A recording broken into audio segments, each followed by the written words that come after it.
내 아들과 짜고 나를 속였다니 효심이라 믿었던 너의 눈물이 결국은 거짓이었구나. 이정희의 떨리는 목소리가 적막한 저택에 울려 퍼졌습니다. 70평생을 살아오며 수많은 시련을 겪었던 이정희. 하지만 이번만큼은 정말 예상치 못했습니다. 가장 믿었던 사람에게서 느낀 배신감이라니요. 오래된 저택의 대문 너머로 스며드는 석양빛마저도 차갑게만 느껴졌습니다. 장학금 약정서 한 장이 바람에 흔들리고 있었죠.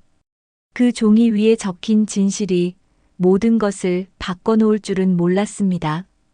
그날 밤 낡은 서류 봉투 하나가 식탁 위에 툭 떨어졌습니다. 지금부터 당신의 심장을 쥐어짜는 이야기가 펼쳐집니다. 시작하기 전에 무료로 할 수 있는 구독과 좋아요 부탁드립니다. 그날 밤 낡은 서류 봉투 하나가 식탁 위에 툭 떨어진 것은 사실 한 달 전 일이었습니다. 하지만 이정희에게는 마치 어제 일처럼 생생했죠. 어머니, 죽 드세요. 막내 며느리 윤미라가 하얀 죽 그릇을 조심스럽게 들고 들어왔습니다. 눈가가 빨갛게 부어 있었어요. 매일같이 울며 시어머니 곁을 지키는 막내 며느리의 모습이었습니다. 그런데 이상했어요. 그 눈물이 왠지 차갑게 느껴졌거든요. 이정희는 병상에 누워 있었습니다. 2달 전 갑작스럽게 쓰러진 후로 거동이 불편해졌거든요. 의사는 큰 병은 아니라고 했지만 나이가 나이인지라 회복이 더뎠습니다. 미라야, 고생이 많구나. 무슨 말씀을 하세요? 당연한 일인걸요. 윤미라는 눈물을 훔치며 말했습니다. 그 모습을 본 동네 사람들은 입을 모아 칭찬했죠. 이 동네에서 저런 며느리 찾기 힘들어요. 첫째, 둘째 며느리들은 얼굴도 안 보이는데 막내 며느리야말로 진짜 효부예요. 저런 며느리 둔 이정혜 씨가 복이 많은 거지. 동네 할머니들이 하는 말이었습니다.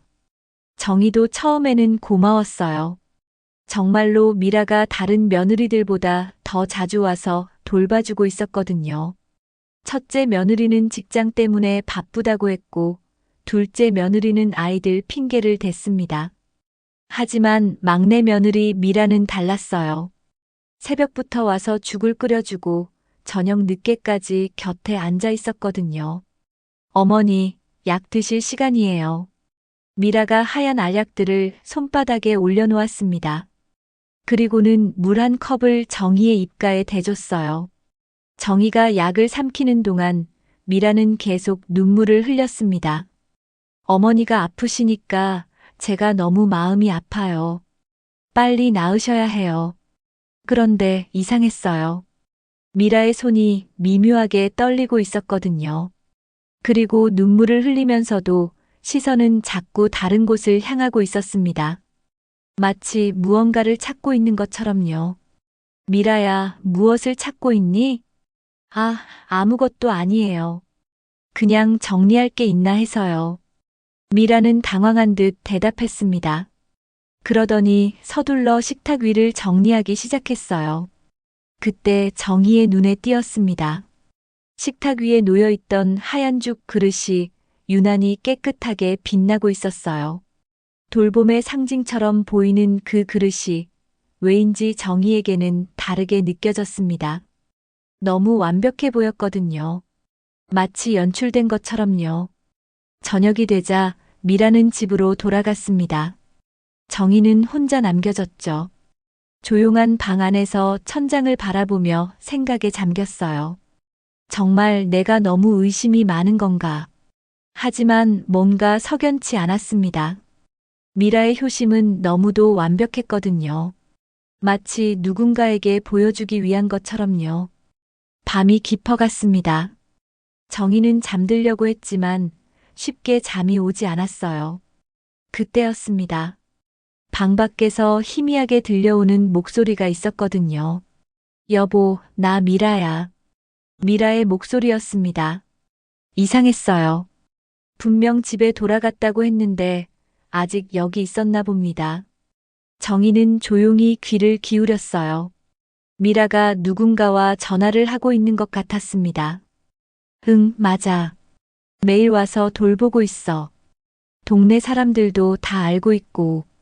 누구와 통화하는 걸까요? 아마 남편인 성우와 얘기하는 것 같았어요. 어머니 상태는 어때? 많이 약하셔? 상대방이 묻는 것 같았습니다. 그럼 많이 약하시지. 이제 얼마 안 남은 것 같아. 미라의 대답이었습니다.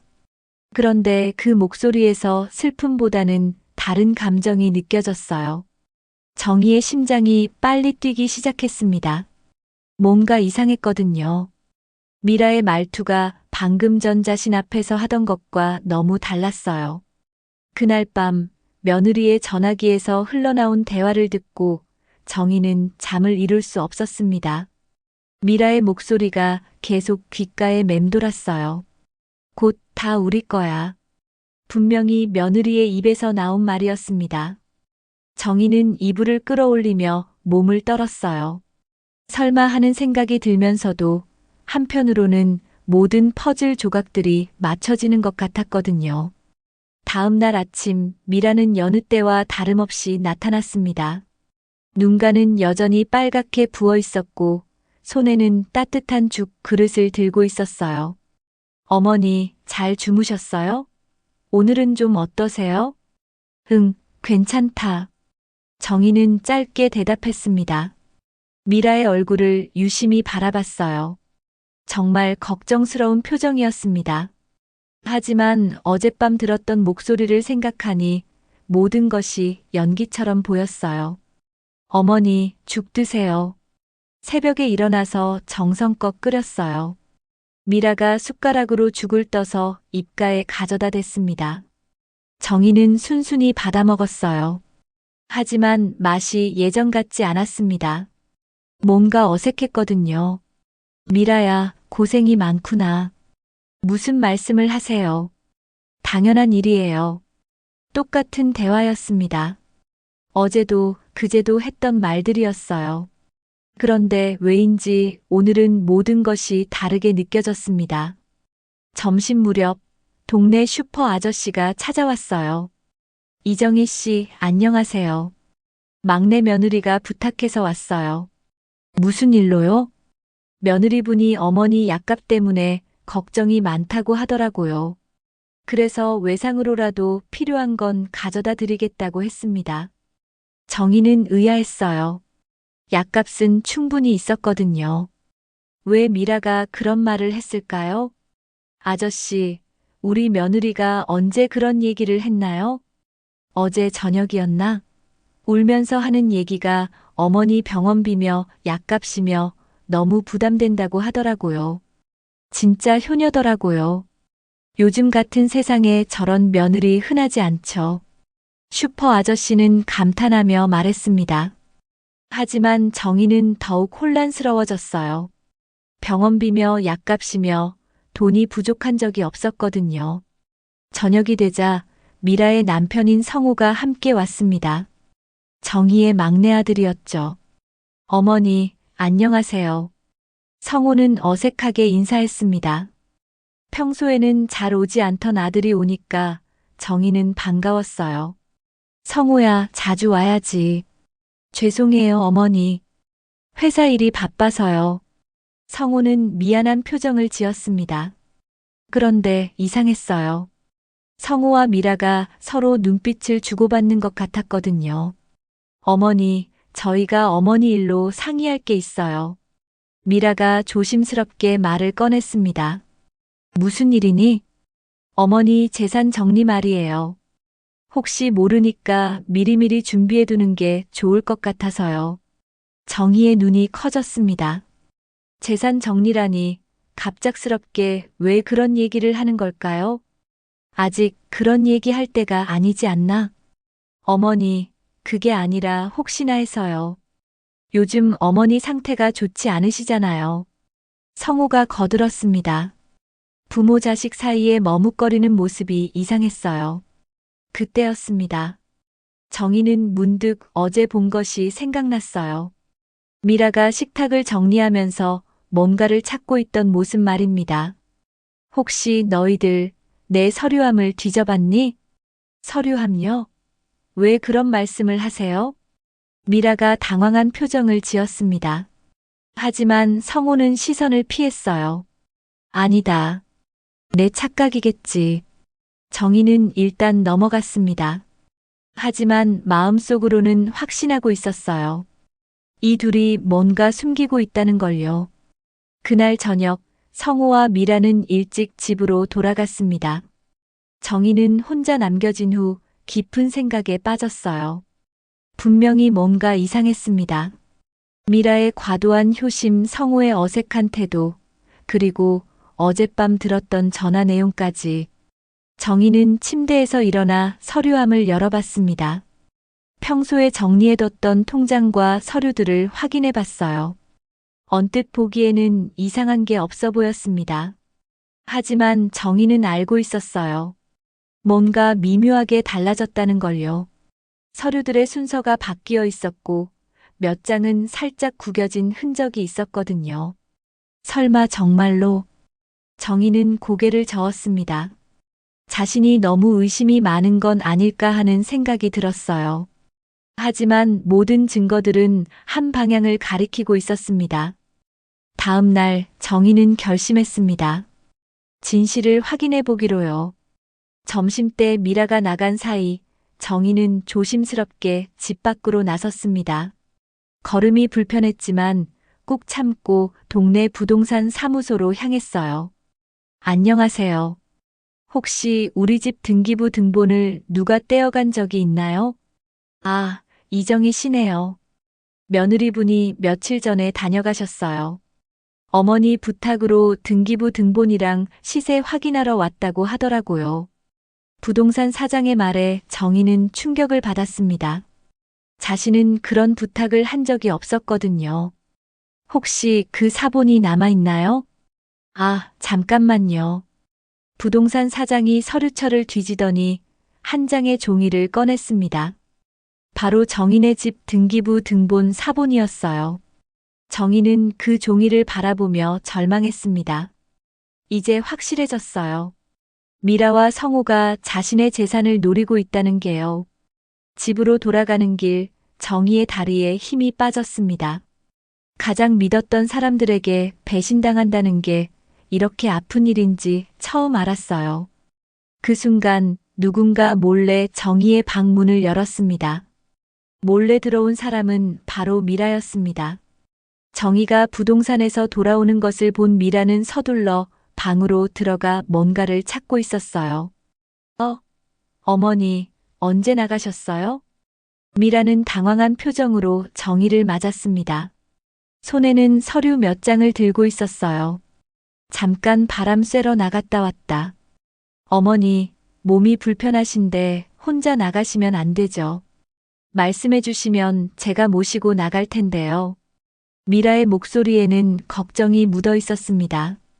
하지만 정희는 이제 그 걱정이 진짜인지 의심스러웠어요. 미라야, 손에 든 건 뭐니? 아, 이거요? 어머니 약 처방전이에요. 정리하려고요.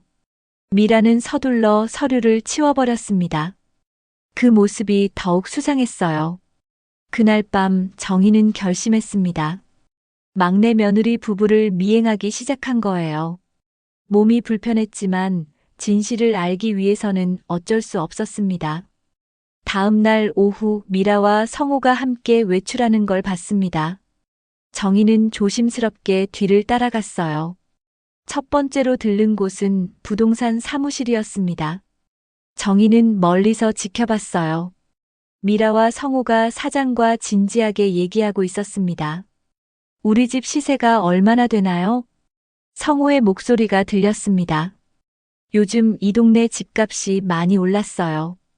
대충 15억 정도는 될 것 같은데요. 부동산 사장의 대답이었습니다. 혹시 매매할 때 절차는 어떻게 되나요? 미라가 물었습니다. 소유자 동의만 있으면 간단해요. 특히 고령자분들은 자식들이 대신 처리하는 경우가 많거든요. 정희는 숨이 막혔습니다. 정말로 자신의 집을 팔려고 하는 거였어요. 부동산에서 나온 미라와 성호는 이번에는 은행으로 향했습니다. 정희도 뒤따라갔어요. 은행 창구에서 두 사람이 상담받는 모습이 보였습니다. 정희는 최대한 가까이 다가가 들으려고 했어요. 어머니, 통장 관리는 어떻게 하면 되나요? 미라가 직원에게 물었습니다. 가족관계 증명서와 위임장이 있으면 대리 출금도 가능합니다. 혹시 모든 통장을 하나로 합칠 수도 있나요? 성우의 질문이었습니다. 네, 가능해요. 본인 동의만 있으면 됩니다. 은행 직원의 대답을 들은 정희는 온몸이 떨렸습니다. 이들이 자신의 모든 재산을 노리고 있다는 게 확실해졌거든요. 정희는 창구 번호표를 하나 뽑았습니다. 미라와 성호가 상담받는 창구 바로 옆이었어요. 더 자세히 들을 수 있었습니다. 그런데 혹시 고령자분이 갑자기 돌아가시면 상속 절차는 어떻게 되나요? 미라의 질문에 정희는 경악했습니다. 유언장이 있으면 그에 따라 처리되고 없으면 법정 상속 순서에 따라 분할됩니다. 만약 유언장이 있다면요? 유언장에 따라 처리됩니다.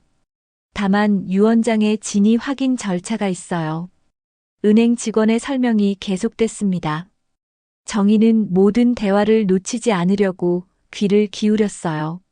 어머니가 건강하실 때 미리 유언장을 작성해 두시는 게 좋겠네요. 성호가 말했습니다. 맞아요. 나중에 복잡해질 수도 있으니까요. 미라가 동의했습니다. 정희는 더 이상 들을 수 없었습니다. 자리에서 일어나 서둘러 은행을 나왔어요. 집으로 가는 길 머릿속이 복잡했습니다. 모든 것이 재산을 노린다는 쪽으로 맞춰지고 있었습니다. 부동산에서의 집값 문의, 은행에서의 통장 관리 상담, 그리고 유언장 얘기까지. 집에 도착한 정희는 소파에 주저앉았습니다. 숨이 가빠왔어요. 너무 충격적인 하루였거든요. 정말 내가 이들에게는 돈덩어리일 뿐인가. 정희의 마음은 절망으로 가득 찼습니다. 70평생 자식들을 위해 살아왔는데 결국 이런 대접을 받게 될 줄이야. 저녁 무렵 미라와 성호가 집에 돌아왔습니다. 평소와 다름없는 표정이었어요.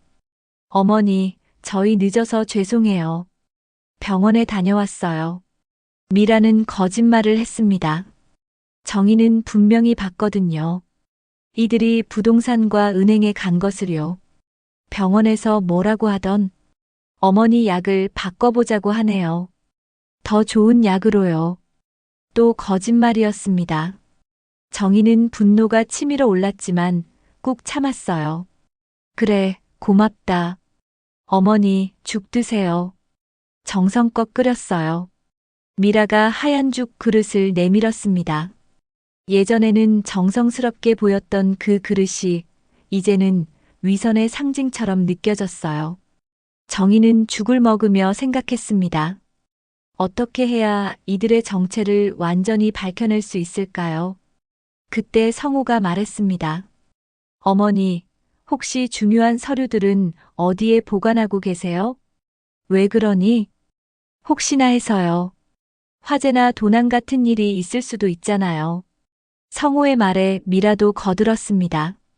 맞아요. 저희가 안전한 곳에 보관해 드릴까요? 정희는 소름이 돋았습니다. 이제 대놓고 서류를 달라고 하는 거였어요. 아직 내가 관리할 수 있다. 어머니, 그래도 만약을 위해서요. 미라가 계속 설득했습니다. 하지만 정희는 단호했어요. 내일은 내가 알아서 한다. 그날 밤 정희는 잠들지 못했습니다. 이들의 속셈을 더 정확히 알아야 했거든요. 다음 날 정희는 더 대담한 계획을 세웠습니다. 미라와 성호를 더 가까이에서 감시하기로 한 거예요. 오후에 두 사람이 또 외출했습니다. 이번에는 처음 보는 건물로 들어갔어요. 간판을 보니 법무사 사무실이었습니다. 정희는 건물 로비에서 기다렸습니다. 30분 후 두 사람이 나왔어요. 손에는 서류 봉투를 들고 있었습니다. 이제 준비는 다 된 것 같네. 성호의 말이었습니다. 응, 어머니만 동의하시면 돼. 미라의 대답이었습니다. 정희는 등골이 서늘해졌습니다. 대체 무슨 준비를 한 걸까요? 그러나 창구 유리 너머 직원의 입에서 나온 말은 너무도 충격적이었습니다. 정희가 법무사 사무실까지 따라와서 몰래 엿듣게 된 것은 바로 그 순간이었어요. 유 원장 양식은 이렇게 준비됐고요. 이제 어머님 서명만 받으시면 됩니다. 법무사의 목소리였습니다. 정희는 가슴이 철렁 내려앉았어요. 혹시 어머니가 거부하시면 어떻게 하죠? 미라가 걱정스럽게 물었습니다. 자연스럽게 설득하셔야죠. 건강이 좋지 않으시니까 만약을 대비해야 한다고요. 그런데 다른 형님들은 어떻게 하죠? 성호의 질문이었습니다. 유 원장의 상속 비율이 명시되어 있으니까 문제 없어요. 어머님 뜻이라고 하면 되죠. 법무사는 태연하게 답했습니다.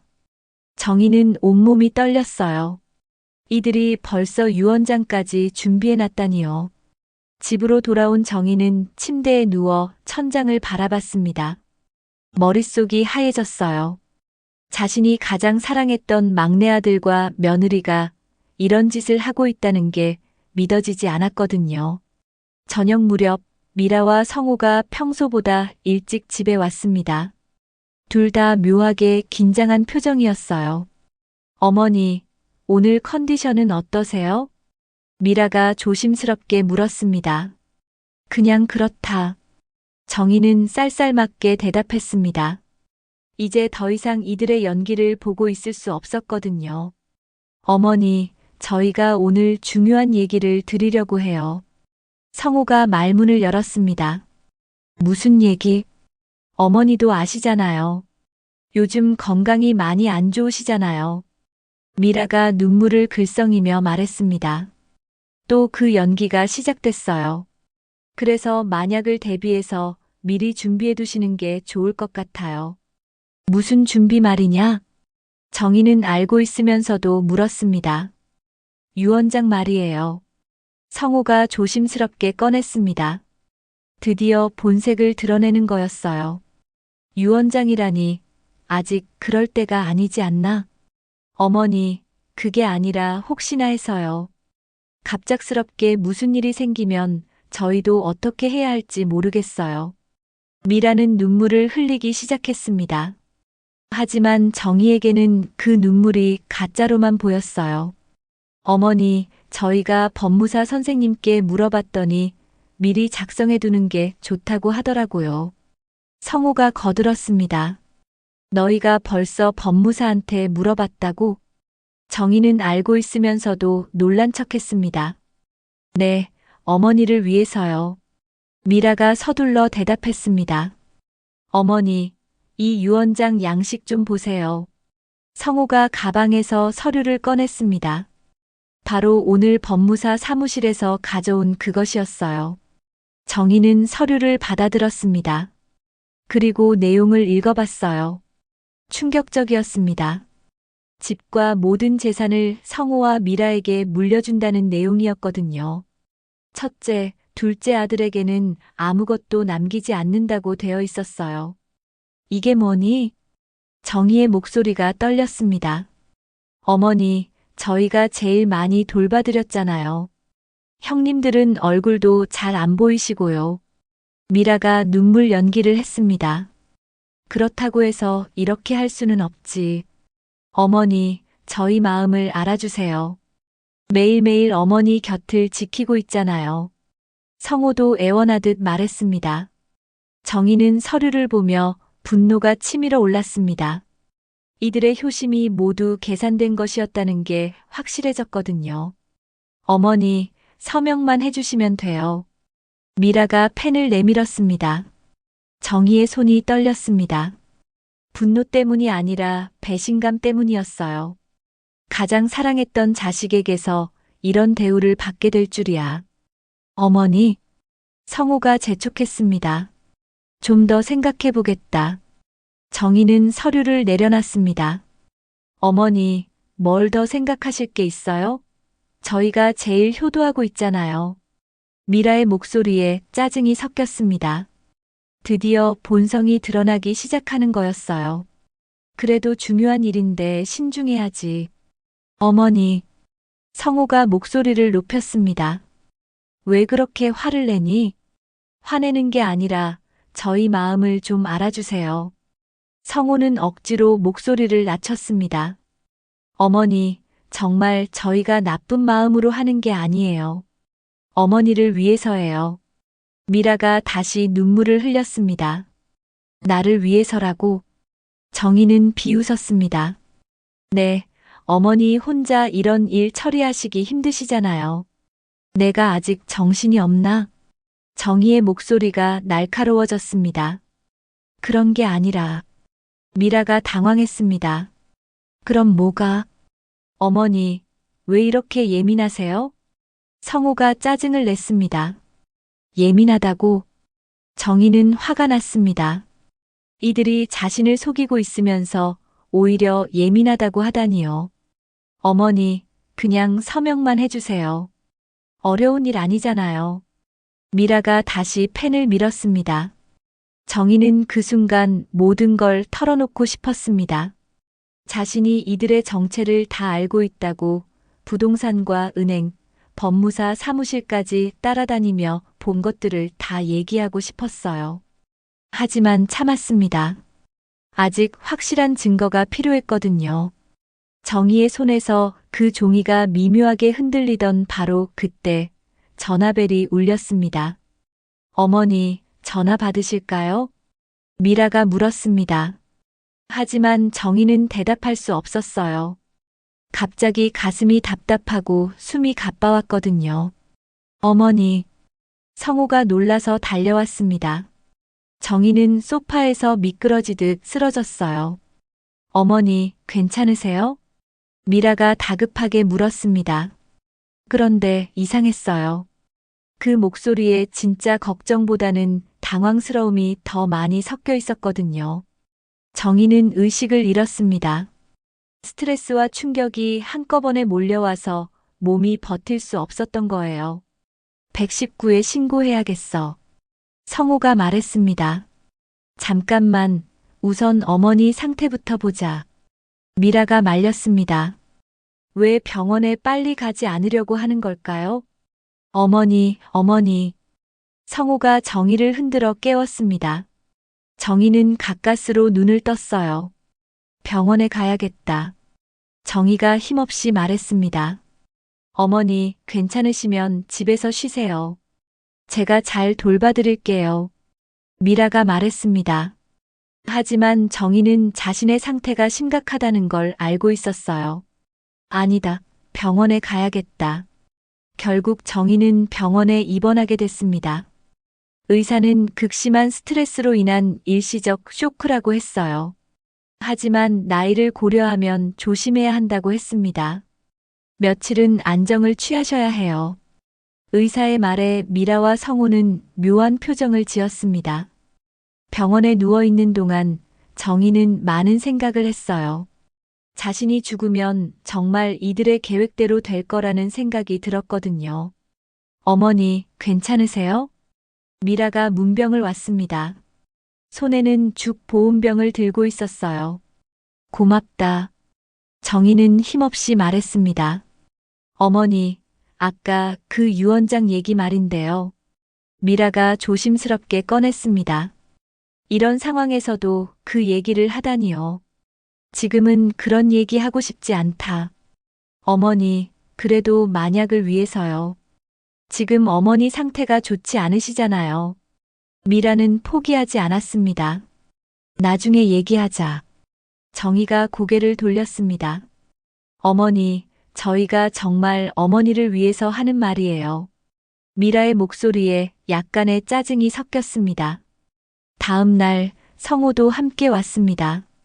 둘 다 진지한 표정이었어요. 어머니, 의사 선생님이 뭐라고 하시던가요? 성호가 물었습니다. 안정을 취하라고 했다. 그럼 한동안 병원에 계셔야겠네요. 미라가 말했습니다. 그 말에서 이상한 기대감이 느껴졌어요. 어머니, 그럼 집안 정리는 저희가 해드릴게요. 무슨 정리? 정희가 예민하게 반응했습니다.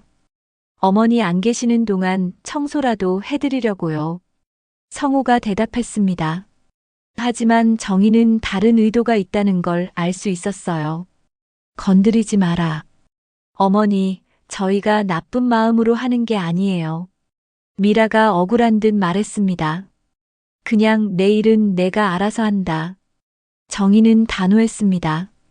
그날 밤 정희는 잠을 이룰 수 없었어요.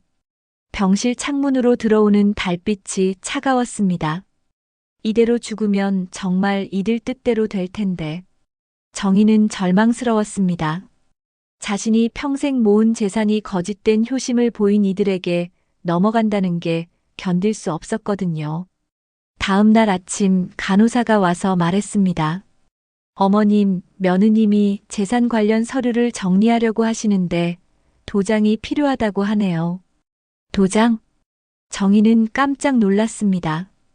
네, 어머님이 의식을 잃으실 때를 대비해서 미리 준비해 두려고 하신다고 해요. 간호사의 말에 정희는 등골이 서늘해졌습니다. 도장은 줄 수 없다. 하지만 며느님이 굉장히 걱정하고 계세요. 어머님을 위해서라고 하시는데. 정희는 화가 났습니다. 이들이 자신이 의식을 잃은 틈을 타서 재산을 가로채려고 하고 있다는 게 뻔했거든요. 오후에 미라와 성우가 다시 왔습니다. 이번에는 더 급한 표정이었어요. 어머니, 집에서 급한 일이 생겼어요. 무슨 일? 세금 고지서가 나왔는데 금액이 너무 커요. 빨리 처리해야 할 것 같아요. 성우가 말했습니다. 그게 얼마나 급한 일이라고? 어머니, 연체되면 가산세가 붙어요. 빨리 처리해야 해요. 미라가 재촉했습니다. 그럼 내가 직접 처리하겠다. 어머니 상태로 어떻게 처리하세요? 저희가 대신 해드릴게요. 성우가 말했습니다. 그러려면 도장이 필요한데. 미라가 조심스럽게 말했습니다. 결국 도장을 달라는 얘기였어요. 안 된다. 정희는 단호했습니다. 어머니, 왜 저희를 믿지 못하세요? 성우가 섭섭한 표정을 지었습니다. 믿고 안 믿고의 문제가 아니다. 그럼 뭐가 문제예요? 미라가 목소리를 높였습니다. 내일은 내가 알아서 한다고 했잖아. 정희도 지지 않았습니다. 그때 갑자기 정희의 가슴이 다시 답답해졌습니다. 산소호흡기 소리가 삐삐거리기 시작했어요. 어머니. 성우가 놀라서 소리쳤습니다. 간호사 불러. 미라가 다급하게 말했습니다. 간호사들이 달려왔고 의사도 왔습니다. 정희의 상태가 갑자기 악화된 거예요. 보호자분들 잠깐 밖으로 나가주세요. 의사가 말했습니다. 복도에서 기다리던 성우와 미라는 서로 눈빛을 주고받았습니다. 이제 어떻게 하지? 미라가 작은 소리로 말했습니다. 빨리 재산 정리를 해야겠어. 성우의 대답이었습니다. 정희는 산소호흡기를 끼고 누워 있었습니다. 의식은 있었지만 몸을 움직일 수 없었어요. 그런데 복도에서 들려오는 이들의 대화를 들을 수 있었습니다. 마치 기다렸다는 듯 재산 정리를 외치는 소리가 들렸습니다. 정희는 절망했어요. 정말로 자신의 죽음만을 기다리고 있었던 거였어요. 그때 방 안에 낯선 인물이 들어섰습니다. 바로 변호사였습니다. 정희는 산소호흡기를 끼고 있었지만 그 사람이 누구인지 알 수 있었어요. 안녕하세요, 이정희 여사님. 중년의 남성이 정중하게 인사했습니다. 누구시죠? 복도에서 들어온 성우가 물었습니다. 김 변호사라고 합니다. 이정희 여사님과 약속이 있어서 왔습니다. 변호사는 차분하게 대답했습니다.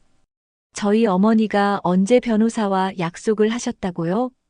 미라가 의심스러운 표정으로 물었습니다.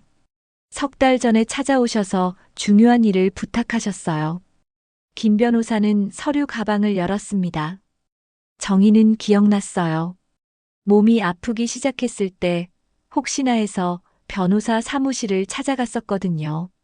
그때는 막연한 불안감 때문이었는데 지금 생각해보니 정말 잘한 일이었습니다. 어떤 일 말씀이신가요? 성호가 긴장한 목소리로 물었습니다. 재산 기부에 관한 일입니다. 변호사의 말에 미라와 성호의 얼굴이 창백해졌습니다. 재산 기부요?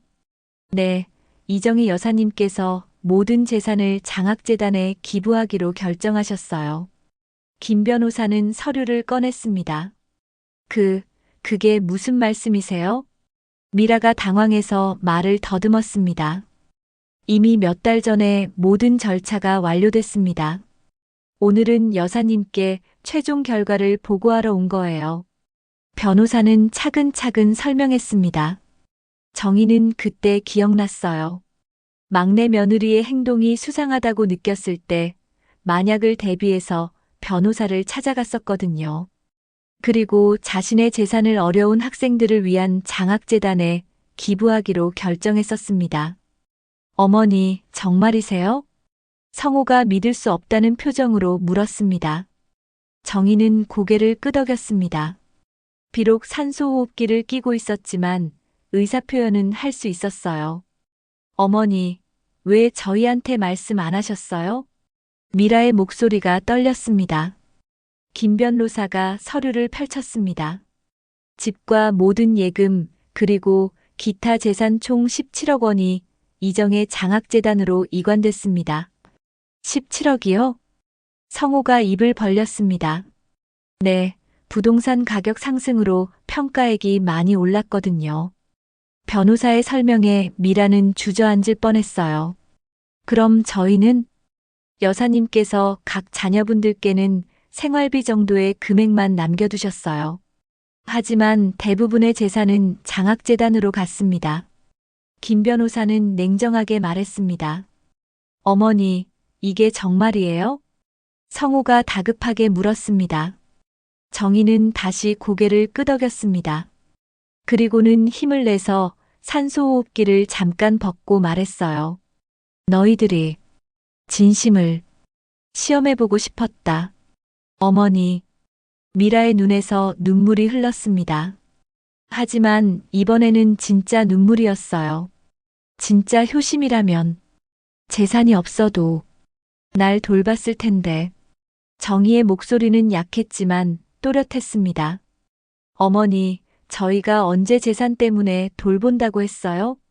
성호가 억울한 듯 말했습니다. 부동산에서 집값 알아보고, 은행에서 통장 정리 상담받고, 법무사한테 유언장 준비하고. 정희는 숨을 헐떡이면서도 계속 말했어요. 다 알고 있었다. 미라와 성호는 얼굴이 하얗게 질렸습니다. 어머니가 저희를 미행하셨다고요? 그렇다. 정희의 대답에 둘은 할 말을 잃었어요. 김 변호사가 또 다른 서류를 꺼냈습니다. 그리고 여사님께서는 장학재단 설립과 함께 이런 조건을 달아두셨어요. 무슨 조건요? 성호가 물었습니다. 만약 자녀분들이 진심으로 반성하고 효도한다면 장학재단에서 매월 생활비를 지원해드린다는 조건입니다. 변호사의 말에 미라와 성호는 어리둥절했어요. 하지만 재산을 노린 거짓 효심이 밝혀지면 그 지원도 중단됩니다. 어머니, 성호가 무릎을 꿇었습니다. 죄송해요, 어머니. 저희가 잘못했어요. 미라도 함께 무릎을 꿇었습니다. 정말 재산 때문이 아니었어요. 저희가 정말 어머니를 사랑해요. 하지만 정희는 냉정했습니다. 사랑한다면서 내 죽음을 기다렸니? 그런 게 아니에요. 성호가 울부짖었습니다. 병원에서 재산 정리 얘기하는 소리 다 들었다. 정희의 말에 둘은 완전히 무너졌어요. 김 변호사가 마지막 서류를 꺼냈습니다. 이정의 장학재단 기부증서입니다. 이미 공식적으로 등록됐고 내일부터 첫 번째 장학생 선발을 시작합니다. 어머니, 그래도 저희는 어머니의 자식이에요. 미라가 울며 매달렸습니다. 자식이라면 부모 재산을 노리지 않는다.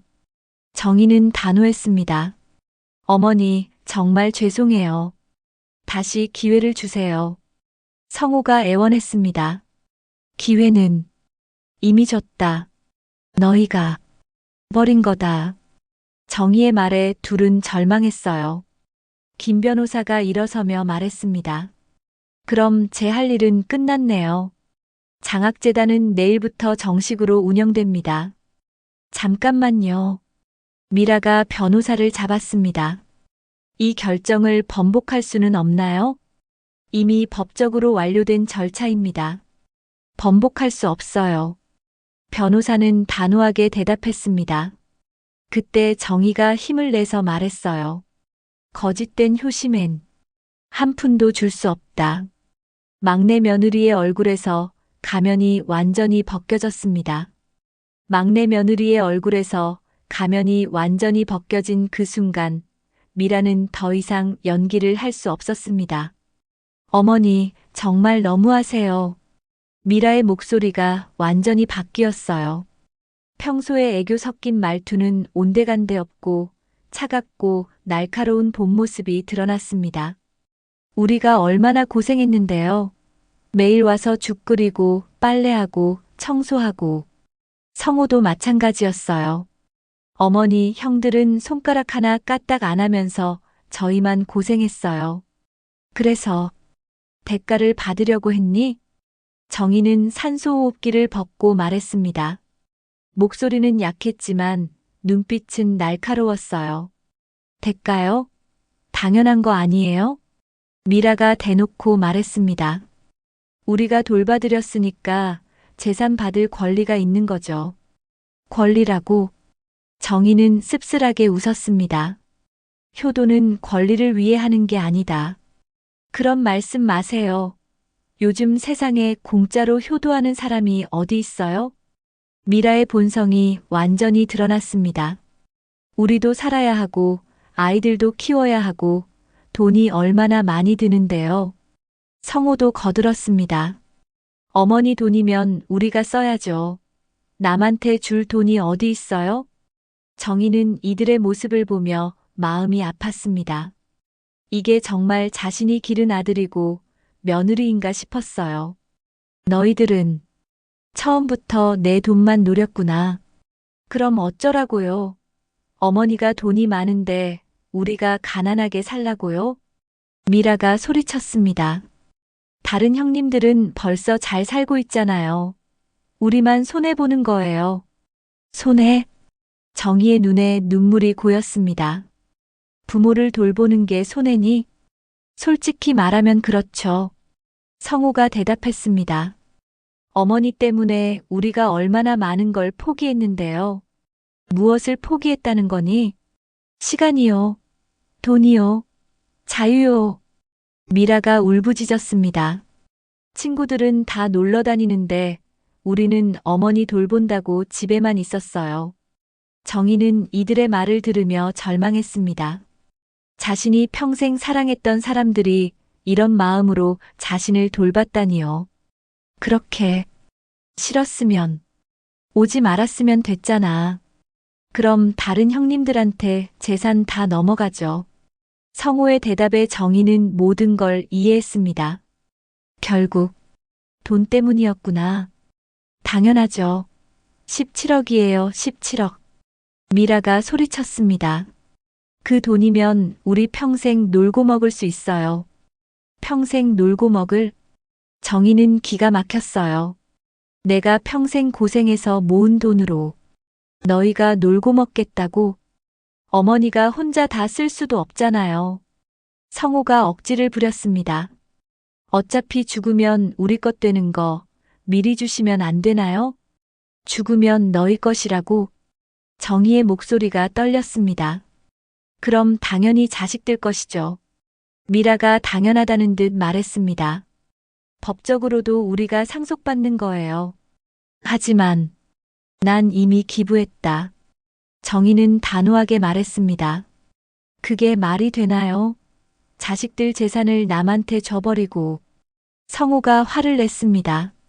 자식들이 굶어 죽어도 상관없다는 거예요? 굶어 죽기는 무슨. 정희가 말하려던 순간 미라가 울면서 무릎을 꿇었습니다. 어머니, 제발요. 저희도 살아야 해요. 하지만 이번에는 진짜 눈물이 아니었어요. 재산을 되찾기 위한 마지막 수단이었거든요. 정말 잘못했어요. 다시 한 번만 기회를 주세요. 성호도 함께 무릎을 꿇고 울부짖었습니다. 어머니, 저희가 정말 어머니를 사랑해요. 하지만 정희는 이미 이들의 진심을 알고 있었어요. 사랑한다면서 내 죽음을 기다렸잖아. 그런 게 아니에요. 아까 복도에서 재산 정리 얘기하는 거 다 들었다. 정희의 말에 둘은 할 말이 없었어요. 어머니가 죽기만 기다렸으면서 이제 와서 사랑한다고? 정말 죄송해요. 미라가 바닥에 엎드려 울었습니다. 앞으로 정말 잘할게요. 진짜 효도할게요. 이제 와서 소용없다. 정희는 냉정했습니다. 거짓된 마음은 진심이 될 수 없어. 어머니, 성호가 애원했습니다. 한 번만 더 기회를 주세요. 기회는 이미 많이 줬다. 정희는 고개를 저었습니다. 너희가 스스로 버린 거야. 그때 김 변호사가 다시 말했습니다. 여사님 결정이 확고하시다면 제가 마저 처리하겠습니다. 네, 부탁합니다. 정희는 고개를 끄덕였습니다. 안 돼요. 미라가 변호사에게 달려들었습니다. 이 결정을 취소할 수는 없나요? 이미 법적으로 완료된 절차입니다. 김 변호사는 단호하게 말했습니다. 어머니의 정신 상태를 문제 삼을 수도 있어요. 성호가 악에 받쳐 소리쳤습니다. 정신 상태? 정희가 놀랐어요. 어머니가 정신이 온전하지 않을 때 한 결정이라고 주장할 거예요. 그럼 의사소견서를 받아보세요. 김 변호사가 차분히 대답했습니다. 여사님은 완전히 정신이 온전하십니다. 그 순간 정희는 확신했습니다. 이들에게는 정말 한 푼도 줄 수 없다는 걸요. 거짓된 효심엔 한 푼도 줄 수 없다. 정희가 다시 한번 단호하게 말했습니다. 미라와 성호는 완전히 절망했어요. 더 이상 할 수 있는 게 없었거든요. 그날 저녁 저택 대문 앞엔 기자들과 학생들이 몰려왔습니다. 사람들이 몰려온 이유는 이정의 장학재단 소식이 알려졌기 때문이었습니다. 17억 원 전 재산 기부한 할머니의 감동 스토리. 거짓 효심 간파하고 진짜 나눔 실천한 이정혜 씨. 신문 기사 제목들이 연일 보도되었어요. 사람들은 정희의 결단에 감탄했습니다. 한 달 후 정희는 건강이 회복되어 퇴원했습니다. 장학금 전달식이 열리는 날이었어요. 할머니, 정말 감사합니다. 20명의 학생들이 정희 앞에 서 있었습니다. 모두 어려운 형편에서도 열심히 공부하는 아이들이었어요. 할머니 덕분에 대학 갈 수 있어요. 한 학생이 눈물을 흘리며 말했습니다. 할머니가 계셔서 저희 꿈을 포기하지 않을 수 있어요. 정희는 병상에 앉아 학생들의 환한 얼굴을 바라봤습니다. 이런 순간을 위해 모든 재산을 내놓은 거였어요. 할머니가 고마운 게 아니다. 정희가 담담히 말했습니다. 너희들이 열심히 공부해서 좋은 사람이 되어주는 게 더 고맙다. 학생들이 박수를 쳤습니다. 그 소리가 정희의 가슴을 따뜻하게 했어요. 할머니, 저희가 꼭 성공해서 다른 학생들도 도울게요. 그래, 그렇게 해라. 받은 사랑을 다시 나누는 게 진짜 보답이다. 정희의 말에 학생들은 고개를 끄덕였습니다. 장학금 전달식이 끝난 후 마을 사람들이 찾아왔어요. 이정희 씨, 정말 대단하세요. 저런 결단을 내리기가 쉽지 않을 텐데. 막내 며느리 일은 정말 안타깝네요. 동네 할머니들의 말에 정희는 씁쓸한 표정을 지었습니다. 사람 마음은 정말 알 수 없어요. 그래도 좋은 일 하셨으니까 복 받으실 거예요. 학생들이 성공하면 할머니 이름이 오래도록 남을 거예요. 사람들의 위로에 정희는 고마워했습니다. 그날 오후 예상하지 못한 손님이 찾아왔어요. 첫째 아들과 둘째 아들이었습니다. 어머니, 안녕하세요. 두 아들은 조심스럽게 인사했습니다. 왔구나. 정희는 반갑기도 하고 미안하기도 했어요. 어머니, 신문에서 봤어요. 정말 대단한 결정을 내리셨네요. 첫째 아들이 말했습니다. 저희가 어머니를 제대로 돌보지 못해서 죄송해요. 둘째 아들도 고개를 숙였습니다. 괜찮다. 너희들도 각자 사정이 있었을 테니까.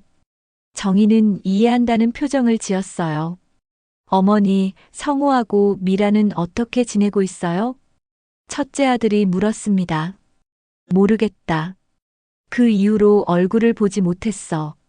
정희는 담담하게 대답했습니다.